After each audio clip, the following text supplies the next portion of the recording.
Parents, this is Melody from PetFed India, your host for today. And as promised, we are back with another insightful live session for you all. So joining us today is Mr. Amrut S. Hiranya, popularly known as Amrut Dogguru, India's only dog behaviorist from Unitec, New Zealand. He will be helping us today in understanding practicing positive reinforcement with your doggo. Hi Amrut, how are you doing today? I'm doing very well. Hope all of you are doing well too. Yeah, doing superbly well. Season's greetings as well to you. And it's so great to have you with us. Thank you so much for joining us. Thank you. Professional dog trainer and former consultant to the Police Dog Squad of Karnataka. His other accolades include first Indian to complete canine behavior studies from Unitec, New Zealand, first in Asia to achieve Australian Dog Whisperer Award, first Asian to deliver a TED Talk on canine behavior. He has also been a consultant to the Railway Protection Force. So, Amrut, once again, welcome to the live chat, and it's always great to have you with us. Pleasure's So, training your dogs is a challenging task for every pet parent. So, here we are today to discuss positive reinforcement training using a reward or incentive for any desired behavior, as the reward makes it more likely for the dog to repeat the behavior. Using a positive approach in the training process makes a huge impact on the learning process of a doggo. So, all those who are watching us, please feel free to drop in your queries in the comment section below, and we will surely answer them. And just like last time, we will also be running an interesting trivia contest during this live session. And we will be asking the audience, that would be you, 3 questions throughout the session. And 3 lucky winners who answer all these 3 questions correctly will win a gift hamper from Purina Pro Plan. So sit tight, stay tuned to this chat, and as the trivia questions will be announced in the middle of this entire 1 hour session for you to answer in the comments below. In fact, we've already started getting comments. And hello to Dimpy, Nagendra, really great. Shivam, to have you all. Thank you so much. So, those of you who are joining us now, we are here to discuss the topic practicing positive reinforcement with your doggo. So, if you have any questions, please drop them in the comments section once again below, and we will answer them for you. We'll try and answer all of the questions. Okay, so till then, Amrut, we would like you to address a few commonly asked questions to help us understand more about positive reinforcement training in dogs. So we're going to start with the very first common FAQ. What is positive reinforcement, and how does it practice differ from when used on humans and on doggos? I would start off with humans because that's going to give us a better understanding. See, we all have had friends in school, right? So we all our colleagues in office and say, you probably do not like something in a friend. So rather than telling him that I don't like you doing this, or probably pointing it out every time he does it, that's negative reinforcement. When he does something that you do not like, but appreciating the fact that when he does the right thing, you liked it, that makes a world of difference. For the best example, leaving his school bag on your desk or on your seat. So every time you're like, hey, remove this. This is my place. Why are you keeping it here? This is what we normally do. We used to do, or we've grown up doing. Have you ever thought what difference it would have made when you called him and told him, hey, thanks, you didn't leave your bag on my desk today. I had all the space for myself, and thank you for that. This is positive reinforcement. Similarly, with dogs, everybody has a complaint. My dog either barks a lot when there's a guest, or probably my dog fights with other dogs when we take him for a walk. He pulls me on the leash. Lots and lots of things. So he picks up something in his mouth and he doesn't give it back. These sort of simple questions that concerns that pet owners face. How many times have we appreciated the dog when he did the right thing? To give you the easiest of example, all of us walk our dogs outside for either their toilet habits or their exercising. There are several houses or several instances we may have missed observing or appreciating the fact when our dog ignored another dog who was lying down there, or our dog ignored another dog lying down in somebody else's compound near the gate. He just looked at them, he didn't bother, he looked front and came, whereas we were worried that he may bark or he may pull. So we put the leash around our arms, we've tightened the leash, but then he didn't bother. So what did we do? We just walked away from there, right? Would it not have been a great difference for us to squat down, Talk to the dog there itself. Good boy. You're such a nice pet to walk with. Some nice words for them. Matters less the language, but what matters is the emotion we share. But what do? We normally, as pet owners, we ignore when the dog is walking past another dog, not barking, not pulling, not getting excited. But the moment the dog looks at some other dog and starts barking or pulling, we start talking to him. No, Bruno, you don't do this, Tiger. This is not what to be done. No, you're not going to fight. Tiger, calm down. You know the dog. They're neighbors. Tiger, you don't do this. Blah, blah, blah, blah, blah. So all the words that's coming out of our mouth turns out to be attention. Here, with it negative or positive, whatever, what we are doing there is giving him attention for the wrong behavior. So that helps him also understand that every time I get excited, I bark, I pull, I leash, I jump, I bite the leash, I do something like that, looking at another dog, I get reinforced.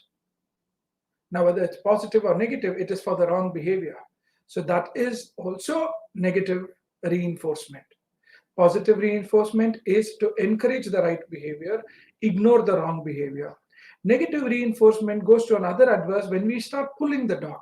When our dog is just walking with us, not pulling, could be just for two to four steps. Talk to your dog and stop talking to him the moment he starts pulling. That's as much as positive reinforcement. Whereas what do? If he's walking beside us, we ignore him and we start talking to him the moment he starts pulling. No, why are you going there? Wait, we're going. Walk slow, good boy, walk slow. No, wait, stay, wait. All this again turns out to be a reinforcer for the negative behavior. So what's required, whether it's pet or humans, appreciate, acknowledge the positive parts or the parts that you appreciate or you like or you want the behavior to be repeated.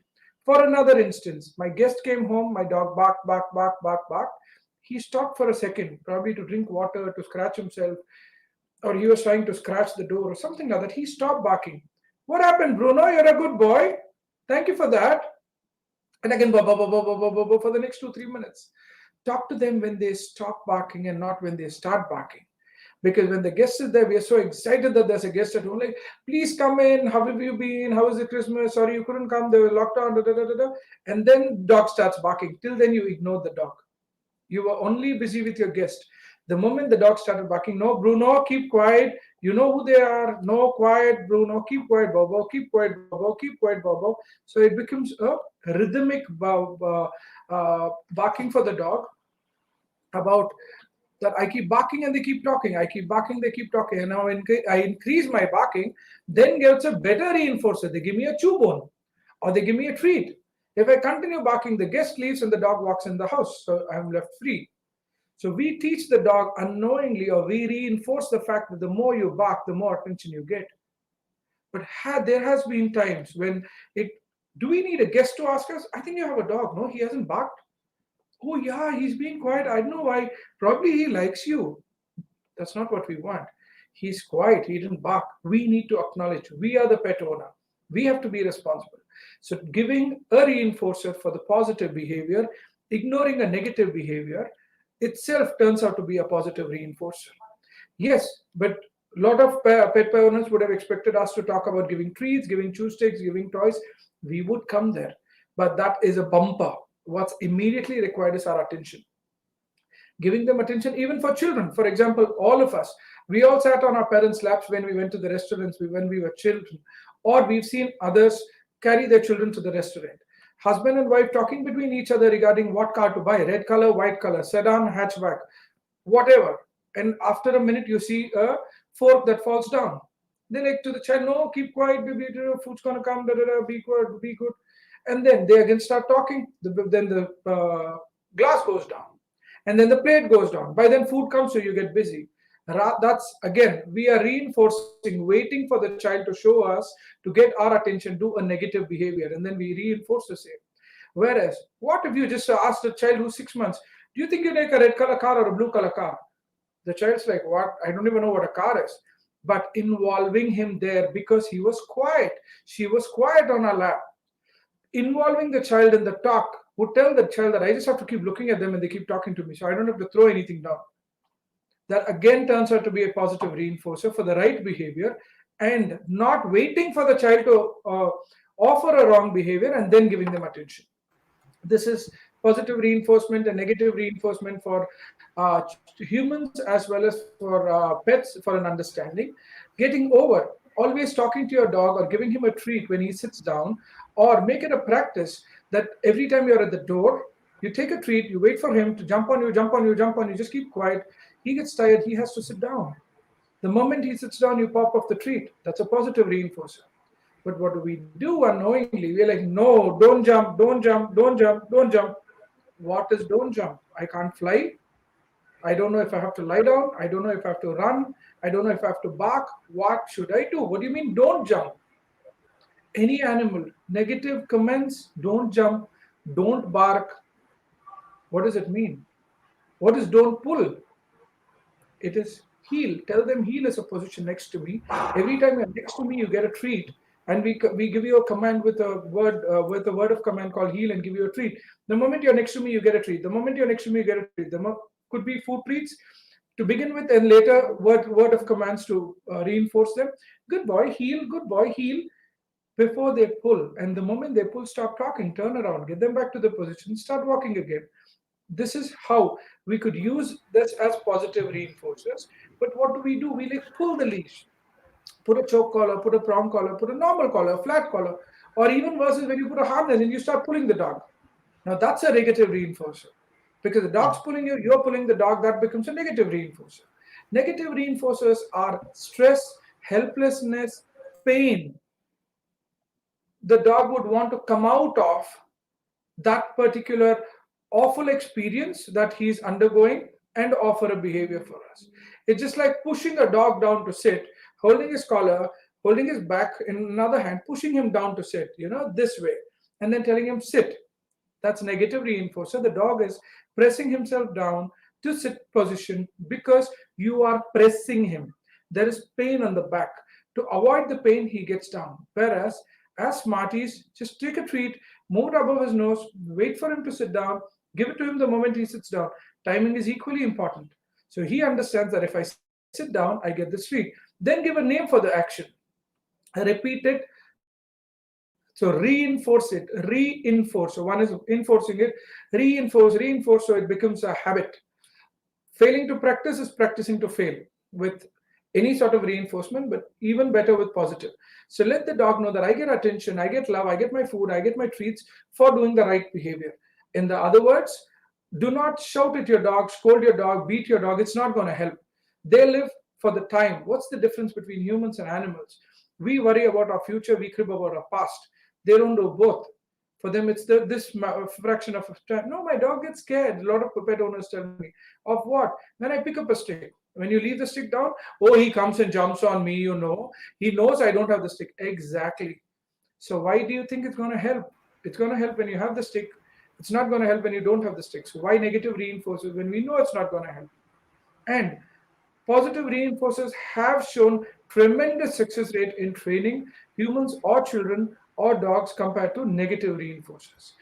On a similar note, whenever somebody had appreciated you for getting good marks in one particular subject, rather than defaming you or shaming you for not doing good in a subject, wouldn't you say, for example, I did very good in English. I always, in my school days, and my maths was pathetic. Even today, my numbering is very, very bad.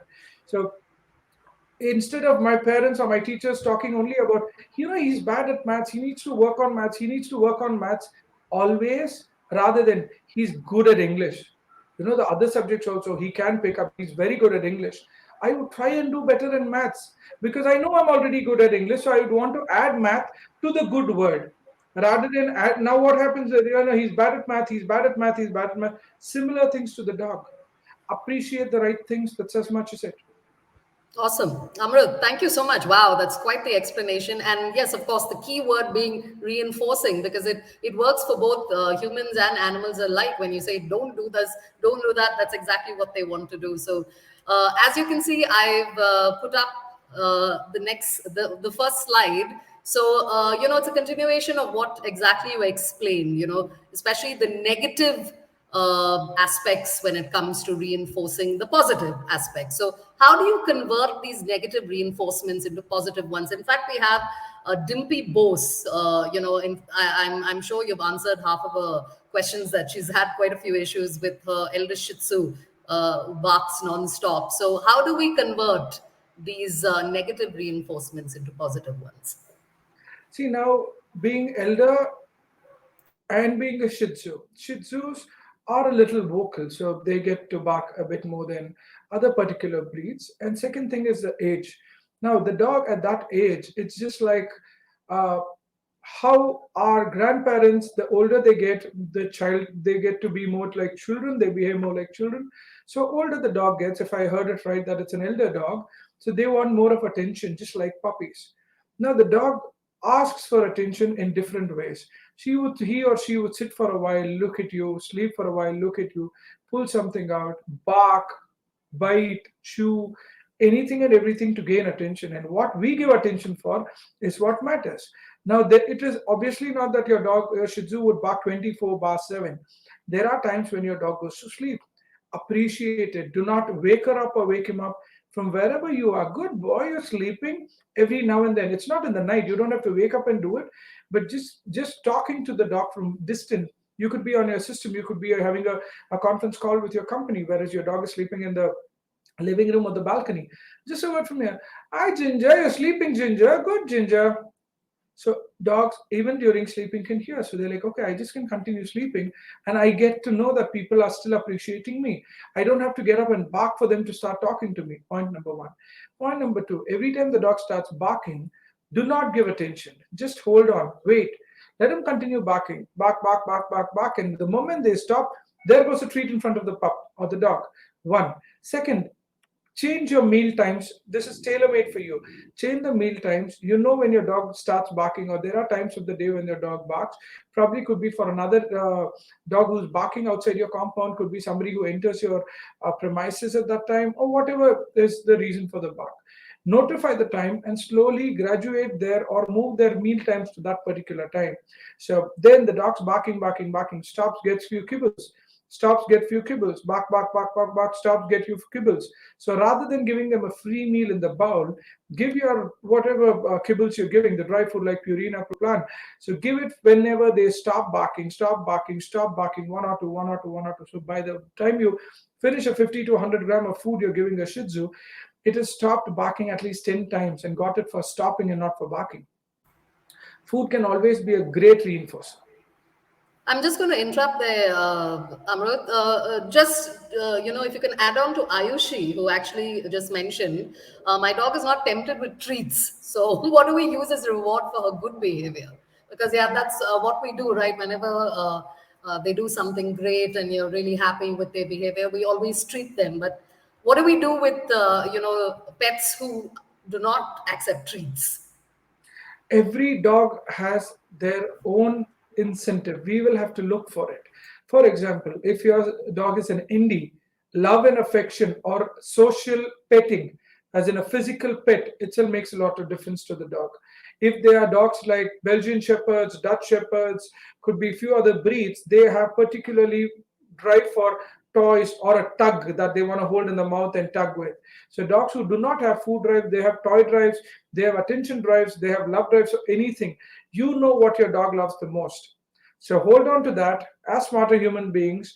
Hold on to that and only give it when you want to and when the dog is showing the behavior that they like, rather than giving them a lot of free love and affection when not required, and then when required, they don't value your love. So the worst beating any animal or a human being can ever get is ignoring them.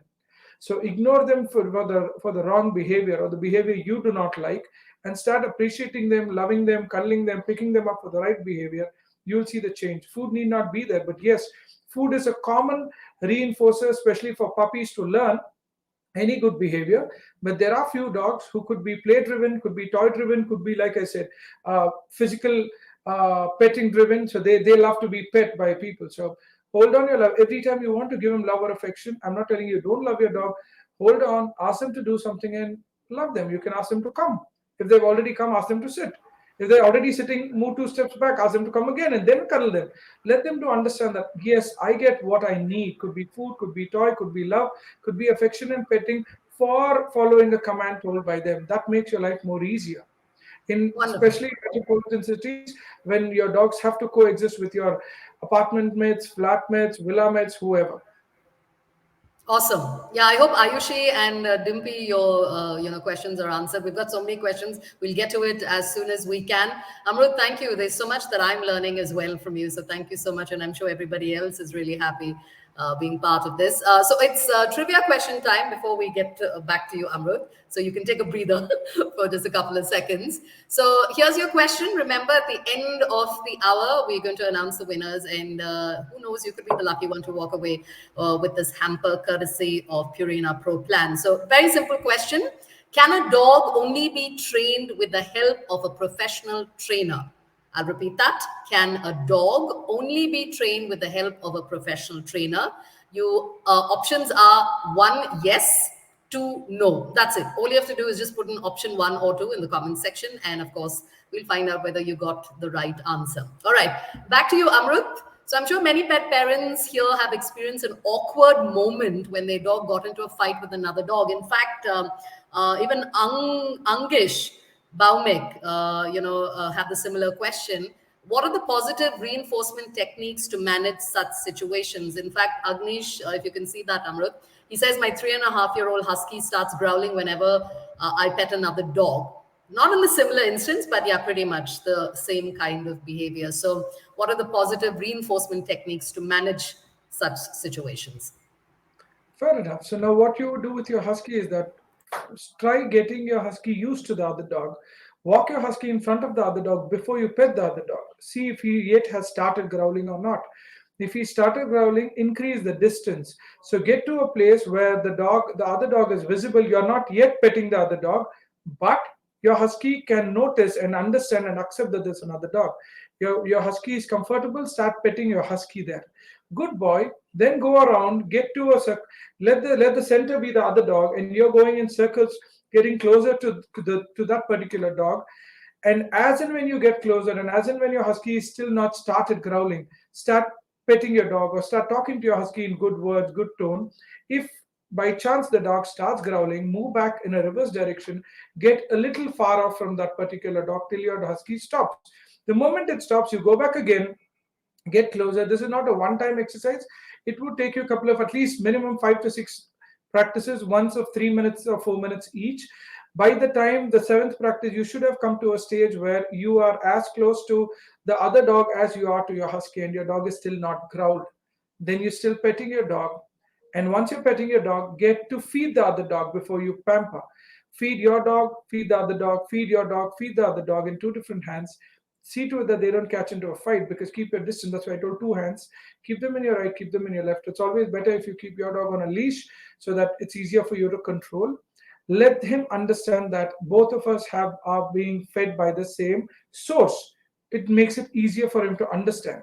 Even better if you're doing getting the other dog into your dog's territory, later stages. Earlier stages, you take your dog into that dog's territory, as in take your husky into another dog's territory. So primarily, the moment being territorial animal, your husky would start, his dominance would have already reduced entering another area. Point number one, and some other dog's territory. So for there, it's not his place. So he still is a little submissive. Make use of the submissiveness. The more he's submitting, start pampering him. And as he gets to be a little more aggressive or growling starts, rather than telling him, no, keep quiet, this is not what you do, no, you know him, da da da, stop talking to him. Move around. This is one. If you want to do it in another way, the more he growls, the more you can pet the other dog. And the moment he stops, you start petting him. You could do that provided you have somebody like me who is there to monitor both the dogs, and they have a very stable energy level there. They shouldn't be excited, they shouldn't be sad, they shouldn't be happy. If they're very stable and comfortable with somebody like that monitoring it, yes, you could have a balance where you pamper the other dog more for your husky growling, and the moment he stops growling, you pamper your husky back. That could have been done. That is an option, but that should be done in presence of an expert. It's always better. Otherwise, like I told you, going rounds, getting close to it. Now, it could also be that your dog has no problem. You're approaching the dog, but only will growl when they pet. Then it's always better get to the other dog's territory, feed him, feed your dog, feed him, feed your dog. Stop feeding your dog the moment he starts growling and move away. So both of them don't get anything. That's how you can slowly divert his anger of not accepting that person to accepting that dog to accepting the dog at a closer distance with both of you, you and the dog. Wonderful. Thank you so much for that. I hope, who is that? Angish. I hope that answers your question. So, moving on, Amrut, can you brief us about the history of dog training and what shift have you observed in the same in the past few decades?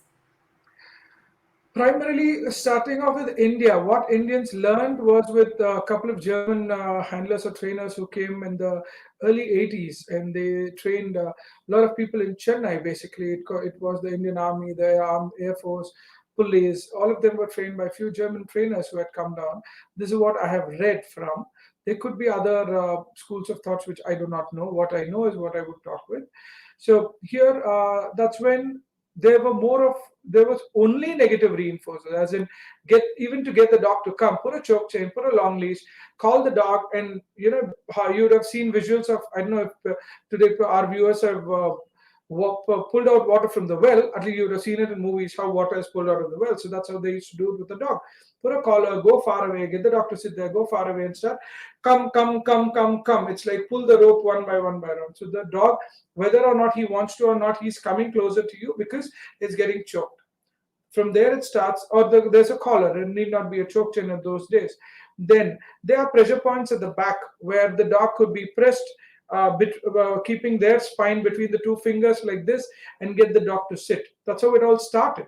This is the first school of training that was happening in the 80s and early 90s as well. And then stamping their front foot to get a shake hand. So you put your foot on that, and the dog immediately pulls it up, and a good boy shake hand. So the next time you shake hand, the dog immediately used to put his paw up. That's how. And for the down, put the collar, even if it's not a choke, a normal collar, and there's a leash. Keep the left feet off the trainer used to keep his left feet on the leash and press it down. So the dog from the sit used to immediately go down because it was pressed down. Now, this is how the training started in India those days with dogs. Slowly graduated to better when they next learned to the choke chain. So choke chain was easier. They didn't have to use it so harsh, but it was still painful for dogs, pulling them, asking them to sit. So put the choke chain, pull it up, the dog sits down because their back would go down considering the head going up. Put the choke chain, ring here, pull it down for the dog to go down. This was the second school of thoughts how dogs were graduated to train from.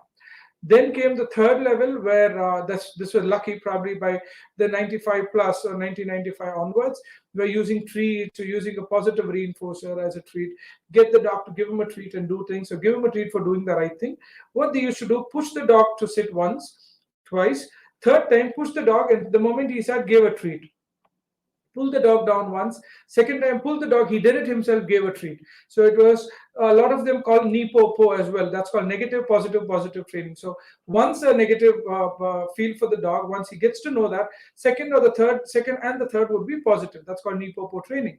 Well, even yet used in a lot of countries across the world. Later came no negative, take your time, give patience, understand the dog, use a treat, take care of the treat up, the dog sits down, give him a treat, slowly take the treat down, make him feel hungry, you take it down or get something that he likes a lot, he goes down, give it to him, move it right, he turns right, move it left, he turns left, take it up, then he does his salute or the prayer position and then give it to him. So that was during the 2000 to 2010, that was the method used in most of the places. But what did happen here is there was no systematic withdrawal of the treats to the command. So dogs also learned with this language that if you do not have a treat, I don't obey you. A lot of pet parents come back and tell me that my dog does obey me only if I have a treat and not otherwise. So there are two things they need to understand. One, there should be a systematic method that you bring out treats, as well as there should be a systematic of when there is outgoing of treats, there should be incoming of petting or pampering or word commands. Now, as you don't give the dog treat 24/7, word commands or petting also shouldn't be given. That's when the dog values your word. Then he waits for your word like he used to wait for the treat. So it's like, good boy, come here. I was like, what, good boy, I'm already a good boy, so why should I come there? So it's like, come, good boy. The pause was understanding the dog is still coming. Come here. What, where, what happened? Right? Why are dogs named simple like Simba, Tiger, Rocky, Ginger? two-syllable words so that they can pick it up easily. And then we start talking in a paragraph. You know what? I'm going for a movie. You rather come here and eat your food. Otherwise, I'm going to leave the food here and go. The dog's obviously not going to come. You're like, you don't So know what true, you're so talking. true. So how will I? Right? So the last or today's method of training. In fact, today CRPF being India's biggest paramilitary force of dogs, we've got 1,100 plus Belgian shepherds trained there, and the success is that in just the last 6 or 7 years, now the borders inside our country, the CRPF DBTS, it's called Dog Breeding and Training Center. I had my class for the trainers, they're the master trainers. They do invite me to conduct classes for them. We have these dogs who are trained there have detected 3.5 ton or more of explosives in the country. Today, Wow. you watch movies like Surya Vamshi, where they're like 300 kilos of RDX bachata, 3.5 ton, not 300 kilos. So that's 100 Wow. times more of explosives have been detected by these dogs trained under CRPF. It's one of a prestige thing for India that it's 8 to 9 years old and 1,000 plus Belgian Malinois trained, and they're working extensively across. They do not stick to only Belgian Malinois. They had a trial with the Mudols, the Chippy Parai, the Kombai, the Kanni. So they did take up the Indian breeds. They have worked wonders with them as well. So I was happy that I'm a part of educating the or training them there. The reason why I brought that up is because for positive reinforcers, we have to understand very clearly that every dog, no matter what, finding an explosive, finding a drug, when given a positive reinforcer, they increase. So today's method of training, which the CRPF is following, comes with clicker training. You have markers, you have clickers. What's a marker? Not what we write with. Marker is a word, or clicker is a click. That is a bridge between the treat to the action. So you sit down, there's another click. So click, click, click, and later for the click tells that you train the dog with the clicker, and then tell the dog that you do all the actions, you get a click for that, and post everything, you get a treat. So we've gone to a level that there is no negative at all. There is positive, yes, to begin with, and later there's going to be a bridge between the positive reinforcer and the action. So the world is progressing. It's all I've spoken about 4 decades already, 4 decades of training, and we are going ahead with a lot more coming in future. Wonderful, excellent, and congratulations, to the CRPF, the squad, for doing such brilliant work as always. So great stuff. So when you were speaking about treats, it kind of goes into the next question, and we also have Muskan, who also has a similar question. So, what are some of the easiest tips and tricks one should resort to while training their dog? And if you can see, Muskan also says, I have just adopted a 2-year-old dog. How to start with this training? First of all, congratulations, Muskan, on adopting. Great stuff. So, yeah, Amrut, easiest tips and tricks. Muskan, thanks for the question. And like Melody just said, good that you adopted one and gave a life for a 2-year-old dog. Now, what does the dog require? Identify that. First important thing is food. Second important thing is a lot of love and affection from you. So it makes it much easier for you compared to anybody else who's purchased or adopted a puppy, because a 2-year-old dog would learn much, much faster. For the easiest thing, take him or her out for a walk. The moment they're peeing, give them a treat. Give them a treat that's not given normally at home. So they understand that pee is outside, is with a treat. For you to get a puppy to do it, if it was a 30, 40-day pup, it would have taken you 2 months to get the dog to go out first after vaccination. But lucky you, you've got a 2-year-old dog. So it's easy for you to walk him or her out after the meals, give them a treat for the right thing. Ignore the dog if by mistake they pee or poop accidentally in the house where you don't want them to. Just go get the mop and clean it off, but then do not talk to them. Let them understand I've given a lot of love and affection for peeing and pooping outside. These are basic things we start with. Similarly, mealtime, rather than giving a bowl full of meal to your dog, take a handful of it, share it with somebody else, your partner, your parents, your friend, whoever is with you in the house. Share the meals, call the dog from distance. Let your dog understand what's my name. Till 2 years, we don't know. I don't know what your dog was called, and I don't know if you know what your dog was called by whoever. So give him a name. Every time you tell the name, it looks at you. Give them few kibbles. Say, come, go to your room, go to your balcony. Let the dog follow you. Don't tell, come and go to the dog. Call him, go out, let the dog follow you. Give them few kibbles. And wait with a bowl of kibbles for your dog to sit, and give him few kibbles and tell him sit. So this is how you can slowly get him to identify few words that you basically require on a daily basis. That's important. On the contrary, what's more important is do not use the words at the beginning few months when you do not have something to feed the dog. Just because he did it and then somebody else comes, you know what, we had this, we thank PetFed and Purina Pro Plan. We had a session by the Dogguru. I learned how to train my dog in just 2 days to come and sit. See, I'll show you. Come, the dog comes and then sit, and the dog sat. And then you see how well it did. And what did the dog learn? Oh, if I do come and sit in front of somebody, I don't get anything. If there is nobody, that's when you give me a treat, and I do it for that. So the next time there's a stranger at home and you ask your dog to do something, he won't. Because, like Shakespeare said, old dogs can be taught new tricks. That's one. And more important is that dogs always learn. There is no end. Sir, 10 days my dog was peeing, pooping outside, sir. Suddenly, 11th day, he did it inside. Now, if you give a lot of drama for doing it inside, as in we offer a drama, what is this? You're not supposed to do here. This is not where you do. I was about to take you for a walk. I told my daughter to take you. The dog's like, oh my God, if I poop inside, they talk to me for 15 minutes. I pooped outside 15 seconds. Goodbye, goodbye. That's all. So, chalo, I'll poop inside itself. Or even better, I'll hide and poop in a place where they're not there. That way. So, these are things that you can train your dog on. Wonderful. Thank you so much, Amrut. In fact, there is a question that I would like you to answer immediately before we move on to the trivia question, because it's exactly what you just mentioned. It's a general assumption that a dog should be trained at a very tender age in order to be perfected. So, what is your take on that? Absolutely no. Any dog can be taught anything at any age. As far as the trainer or the behaviorist knows how to do it, there is no age barrier, and it's not me, it's Shakespeare himself who had told, I just repeated it. An old dog can always be taught a new trick. But the person should know how to teach it. That's important. You're on mute, if I'm not wrong, Melody. I'm so sorry. Yes, in fact, we have Letitia. She's got quite the question. I think we'll take it after I ask this trivia question. I think it's a very important question that you need to answer. And I think a lot of people would definitely want to hear your side of it. So, question two, thank you all for answering the very first question. We've got lots of comments. Of course, we'll give you the right answers and, of course, announce the winners at the end of the session. So, trivia question two. Can an undesired behavior of a dog be turned into a desirable one using positive reinforcement? I'll repeat that. Can an undesired behavior of a dog be turned into a desirable one using positive reinforcement? Option one, yes. Option two, no. As simple. One, yes. Two, no. So, Amrut, so Letitia says, is the theory that dogs see as the pack leader still valid?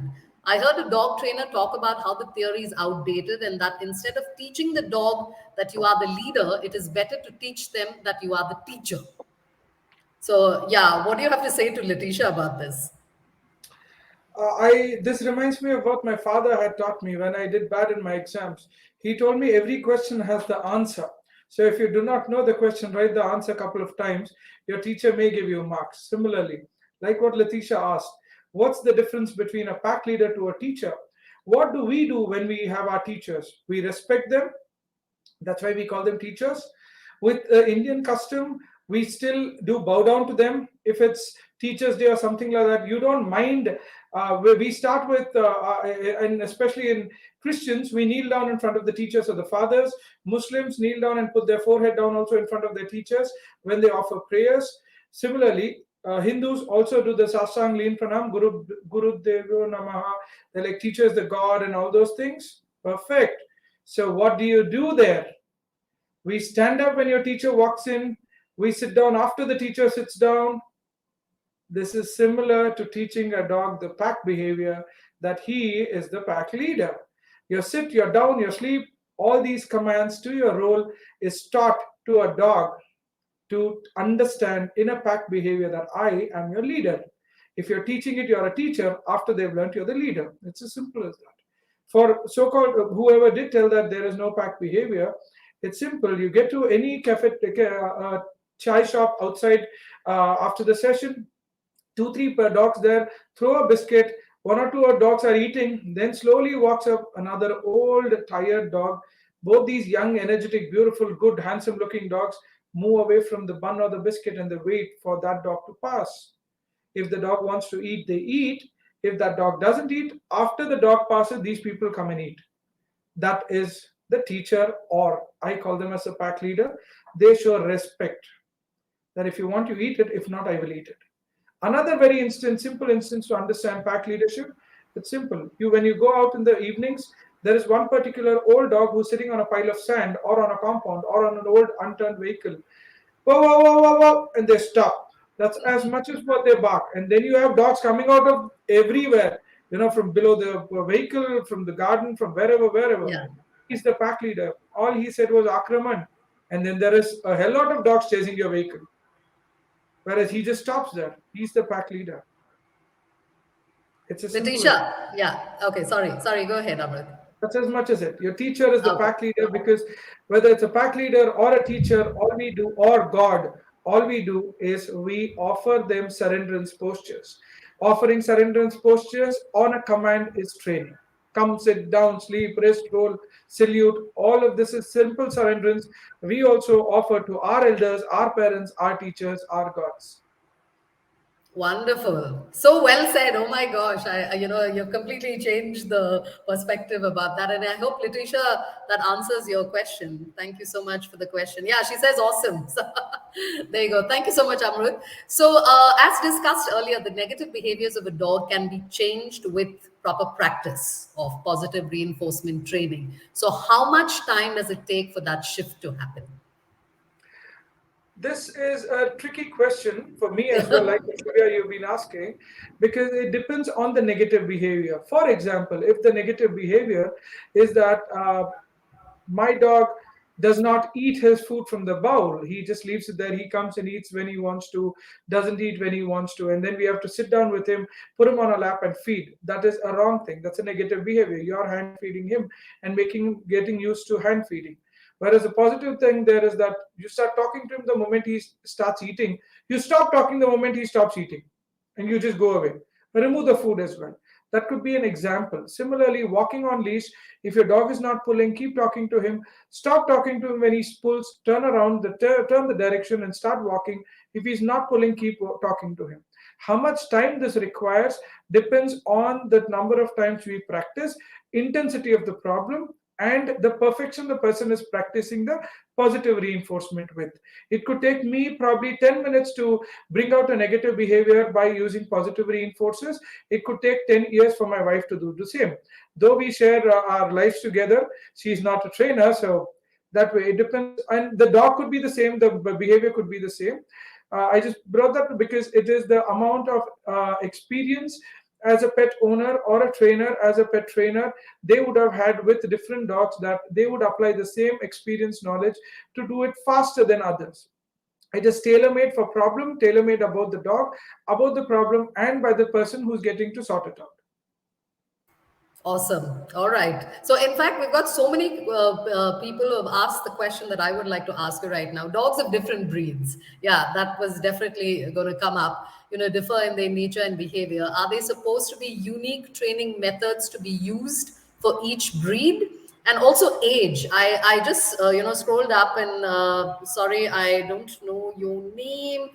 Someone has an 11-year-old Labrador, so she also wants to, yeah, Kavita. She says, he seems to be confused in understanding. So she wants to know, is it because of age? Her Lappy is 11 years old. So this, and of course, different breeds. Does it differ? First one, the Labby, Yeah. 11-year-old Labby, he's 11 years old, and if he's a lab, he should not be weighing more than 35 kilos. If he is not more than 35 kilos, then he's a healthy 11 and a half year old lab. Then it should not be difficult for him to learn few simple tricks at this age. But if he's more than that, he's obese. Obesity, especially with labs in India, obesity, arthritis, diabetes, all of them come together with age. And 11 years is almost 80 plus human years, so approximately 70 to 80 human years. So we are looking at an 80-year-old person learning probably coding, decoding could be difficult with your grandfather, but then yes, you could easily teach them to use WhatsApp. So simple things can be taught, but not very complicated thing considering their age and their health. Yes, so if they have to be taught few things, it is not impossible, but simpler, easier considering their age and their health for that.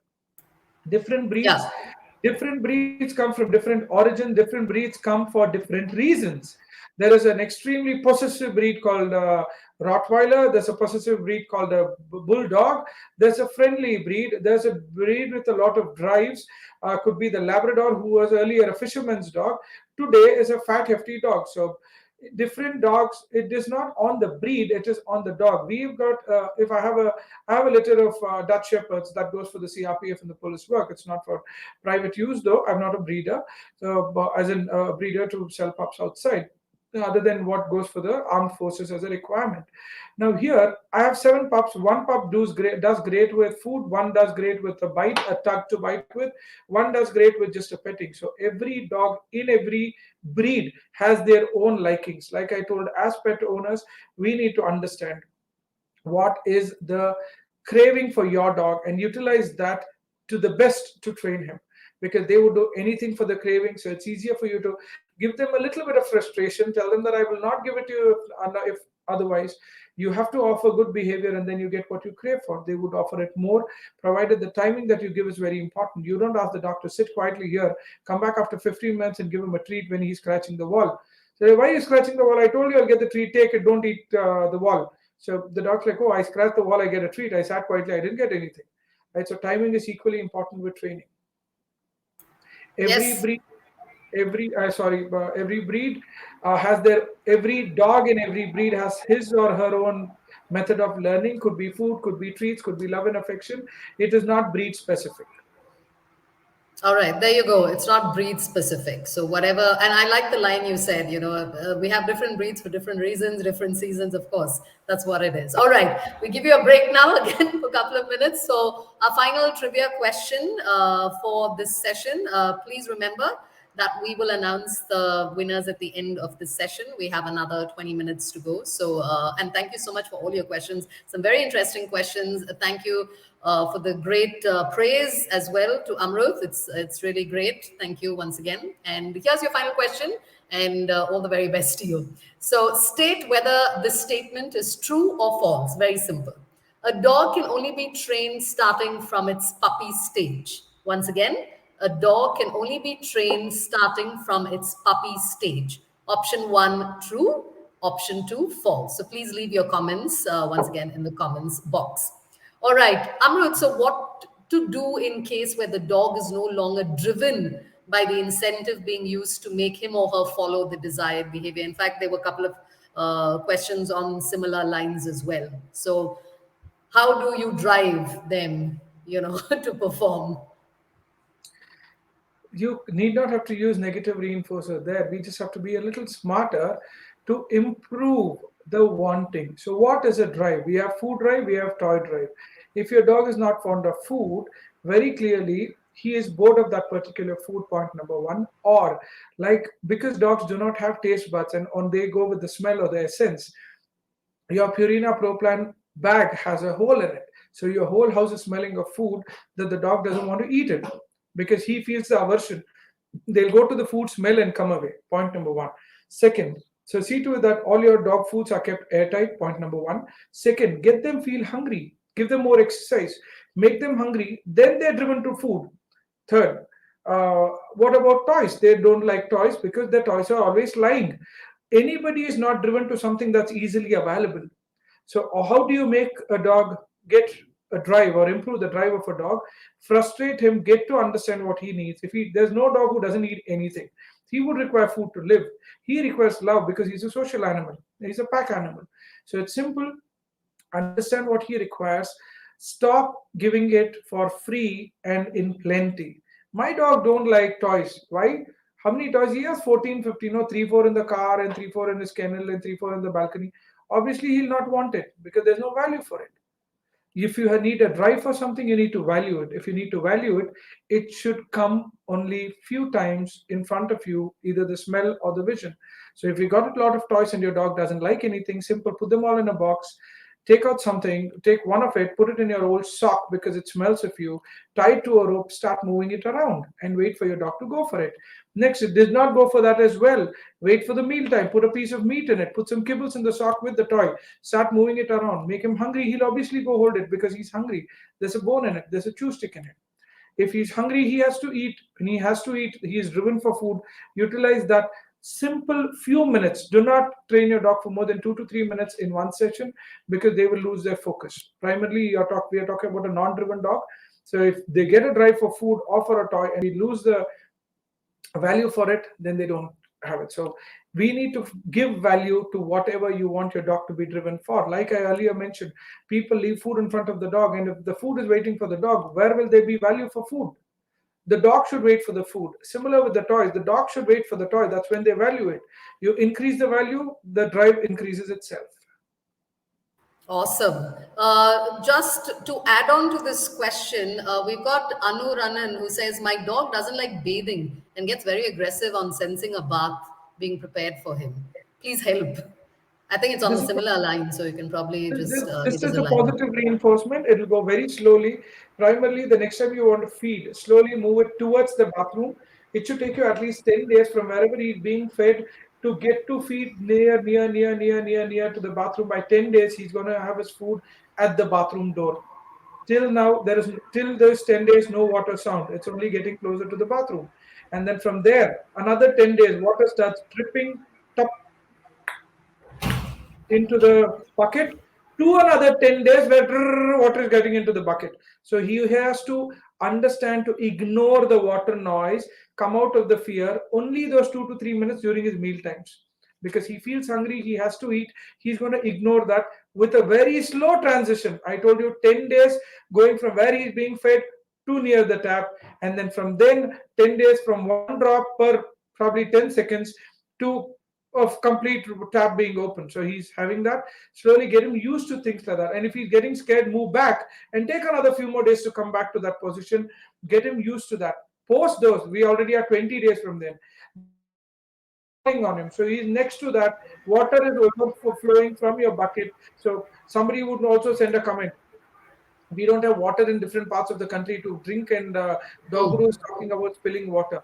Keep a tub below the inside, keep your bucket in a tub, so water that's overflowing, he can listen to it, he can feel it, but he's not having his bath yet. That's another 10 days, and then slowly start sprinkling water on him accidentally, and he avoids. He should forget the fear. Normally what happens, we put a leash, drag him to the bathroom the day he has to be yeah, bathed once in 15 days, tie his mouth, put a muzzle on, put water on him. yeah. That's obviously going to shock him. So anything should be a very, very slow transition. This Process. also reminds me, a lot of places have opened swimming pool for dogs. People on a holiday the dog, put a body belt, throw the dog in the pool, and then take pictures, put Oh, it on Instagram, a lot of likes and shares. That's the worst thing you can do to a dog. The dog should jump into water himself or herself. Please do yeah. not listen to the business owners. They're telling, no, no, we will also get in and pull the dog in. No, the dog has to cycle. Exercising for a dog is cycling in water, not splashing. If there is water splashing, understand your dog is uncomfortable. It does more bad to dogs with hip or elbow dyslexia, that they get dislocated because dog is haywire swimming just to come out of it.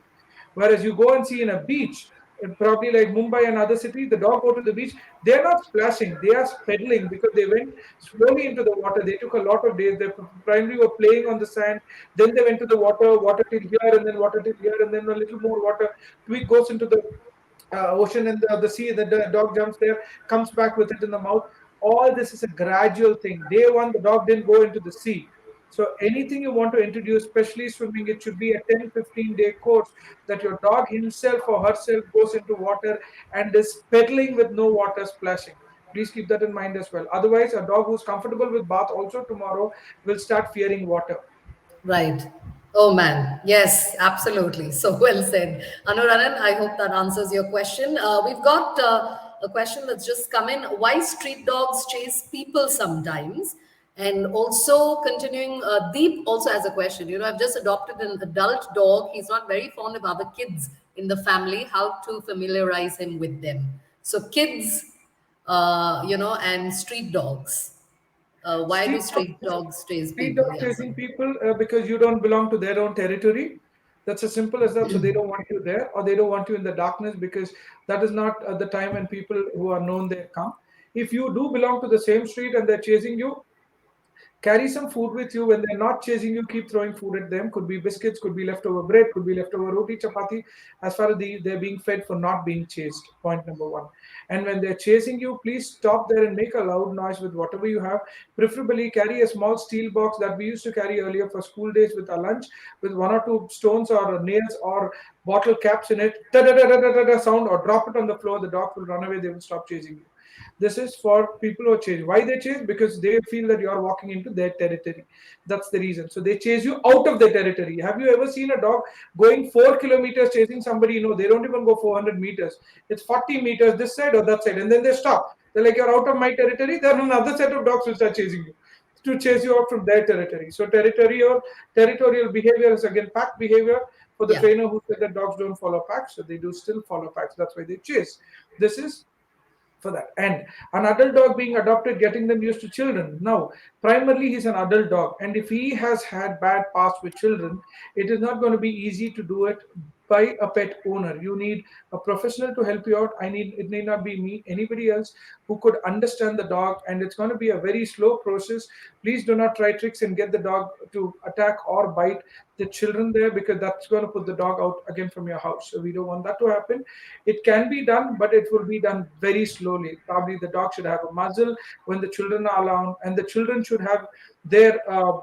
They can't be too small children that they're going to go and pull the ear and tail of the dog who already is not very comfortable. Or they can't be too pet loving children that I love this dog, I want you to cuddly, cuddly. Nothing of that sort to the dog, because primarily the dog doesn't like children. You've noticed that. We don't know why. So knowing why is when we can slowly bring it out. Can the dog be socialized? Yes, the dog can be socialized with proper training in positive reinforcement method. To what extent? That the dog would sit and allow children move around it. Can the dog be socialized or trained to be pet by your children, which the dogs don't like? It is another negative reinforcer, because there the dog is undergoing stress and does not is not happy getting pet by children, because they have some past in them which we do not know. So it's better socialize the dog to stay in a place without attacking people, probably on a leash as well when they're children. It is safer for the dog and for the children on the longer run. Probably in another couple of months, you may know that the dog is getting used to them and probably could allow them to get closer. Wonderful. Thank you so much for that, especially when it comes to street dogs, because even, we have a lot of street dogs in our layout as well, and many people are terrified. So this is a way to, definitely Your positive reinforcement. umbrella, carrying an umbrella is another good thing. I know it's winter now, people may laugh Yeah, at you. But yeah, summer and rainy season, suddenly open an umbrella, they get scared because it becomes big. It's just like right. how adrenaline rush, our hair, we get goosebumps. That's because from an amoeba, paramecium, we are a human being, a mammal today. So we still have our hair standing up, showing that we're big. Like dogs' hair on their spine stands up when they Yeah. get into a fight, but that they don't look big.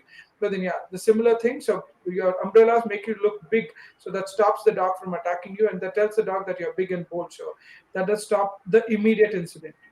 Okay, great. So we've been bombarded with some really amazing questions, but we're running out of time. So Amrut, we'll just take a couple more questions and then we'll announce our winners. There's a big winner announcement that you have to do as well.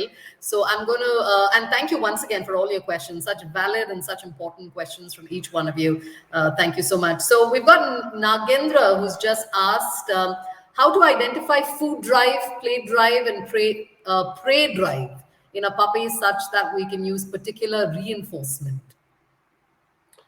Puppies normally have a lot of food drive. So play and prey drive is something that you could hide your toy and get the dog to search for it. That helps you identify the prey drive. And play drive is you can throw the ball, and once the puppy picks up the ball, you can clap your hands and slowly move back and see if the puppy wants to bring it back to you. Play and game drive is to involve the other person also. Whereas there are few dogs who are nervous. They pick up the toy and they go hide, or they don't want to come. Even if they come, they don't want to give. These dogs, can we develop it to drop? Yes, but they don't do it themselves. So the play or the game drive is involving another person, another handler or the pet owner in the game. A lot of dog picks up something and comes and stands in front of you and drops it or looks at you holding something in the mouth. They are the ones with a lot of play drive. So play and game drive, you've understood. Prey drive is to hide the toy where the dog cannot see it with the eyes, so they have to use their nose and find out. That helps with the prey drive.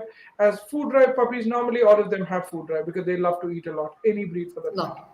Yeah, all right. Thank you for that. Nagendra, I hope that answers your question. One more from Ayushi. She says, my 1 year old American bully gets aggressive when we try to leash her for walks. So is it because of the leash?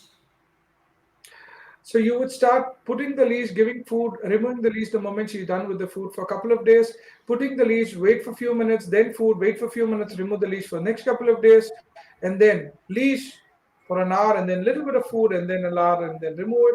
So get the dog used to the leash with food because bullies love to eat. So Yeah. similarly, let him understand or her understand about being fed. Every time there's a collar on me or a leash on me, I'm being fed on. Similarly, they need a lot of exercise. So you need to do this as up and get them to start walking with it. So every time your dog's walking on the leash without pulling, keep giving a treat, keep giving a treat.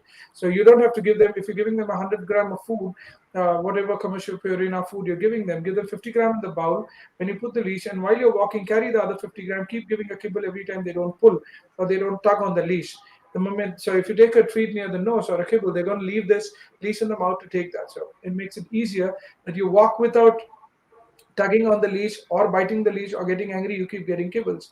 Whereas the moment you start doing it, we ignore you and start walking. So you don't have to stop there and tug the dog, drop a treat, the dog going to leave the leash and pick up the treat. So slowly, this is a very simple principle and objective for me to tell, but when you get to do it, you need a lot more help. So you could either get in touch with us or anybody else in your locality who could help you out with that. It can be trained for sure. Wonderful. All right. So we've answered most of the questions. Big, big thank you to each one of you for sending some really interesting, important questions. But we're going to ask you one final question, Amrut, before we announce our winners. So these positive, rewarding techniques, if not followed through on a regular basis, will that impact the training process of the dog? It would. Like I told, dogs are always learning. So 10 times you give a positive reinforcer for one particular action or a behavior of a dog, and the 11th time we ignore the dog for doing the right thing, 12th time it increases the time to offer the behavior. I'll come Right. back to give an example. My dog does not jump at me whenever I open the door and I give him a biscuit for that. 10 days, every time I open the door and he's sitting and waiting, he gets a biscuit. The 11th day, he does not, and I ignore him and walk off with my phone on my ears. The 12th day, he's not sitting, he's standing. 13th day, he's standing, leaning towards me. 14th day, he'll jump on me because he's understood in the last 3 days that you have stopped giving me a reinforcer. What happens if the biscuits are over? At least pet him and tell him a good boy, even if you're on a phone, good boy, and then go ahead. You can mute good boy, you can unmute and start fighting with your spouse again. So All right. Okay. So we also had a contest running from the Purina Pro plans page posted on the 25th of December. So I would request you, Amrut, to share with our pet parents the answer for the same. Our question was, what does positive reinforcement include? So one was scolding or two, praising. So could you please let everybody know the right answer? praising, Is that like a praising, question? obviously praising. I know. You Was put that me, a you put guess? me. Yeah, it was a guess. No, I was doing Inky Pinky Ponky and I think it got praising. So praising. Okay, but you're right. Praising it is. So congratulations, to all the At winners least who this time I answered get to that. get the hamper. Yeah. All right. So yes, time to announce the winners. And before I announce the winners, I'll quickly give you the answers as well. The first question was, can a dog only be trained with the help of a professional trainer? The correct answer is no. Can an undesired behavior of a dog be turned into a desirable one using positive reinforcement? The correct answer is yes. And finally, state true or false, a dog can only be trained starting from its puppy stage. And the right answer is false. And our winners, Yatish Bisetti, Shivam Gupta, Dimpy Bose. Congratulations to you. Thank you to everyone who actually participated and answered these questions. So once again, our winners, Yatish Bisetti, Shivam Gupta, and Dimpy Bose. Make sure that you DM your complete details to Purina Pro Plan India on their Facebook page. All right. So the three winners. So, of course, our time is up and we have to end our live session right now. Thank you, Amrut, so much for joining and helping us understand so much more about our dogs' training and how to practice positive reinforcement with them. It truly means a lot to all of the pet parents out here. So, final words from you, Amrut, before we close. I would want to thank PetFed and Purina Pro Plan for arranging this because Every pet owner here is going to spread the news to a lot more people, and like they're going to share the video. If we're going to stop even out of this, if one dog is stopped from being beaten or pulled or pushed or from pain, then it's worth the 1 hour of talk we did. So I would be more than happy if when Pet Fed and Purina Pet Fed could have more sessions like this, educating people, because it's 40 years now that the training started, and people have started realizing it's not a trainer, it's the owner to train their dog. So it's never the dog, it's the owner. I would want to. Wonderful. Thank you. And yes, we need to have more with you as well. It was just amazing to be in this session with you, Amrut. So, on behalf of Pet Fed and Purina, thank you so much. And thank you to the pet parents as well who joined in and the ones who participated in the session, got their questions answered. Hope we were able to help you in some way. And to the ones who missed it, don't worry. These live sessions are going to be a regular affair, and we will be covering different topics each time. Meanwhile, you can watch this entire video on Purina's Facebook page, Purina Pro Plan India. So stay home and stay safe. A very good evening to you. I'm Melody signing out. And once again, big thank you to PetFed India and Purina Pro Plan. Thank you, Amrit. Have a great evening, and we shall see you all soon. And a very Happy happy New new Year year once in again advance. advance. Yes.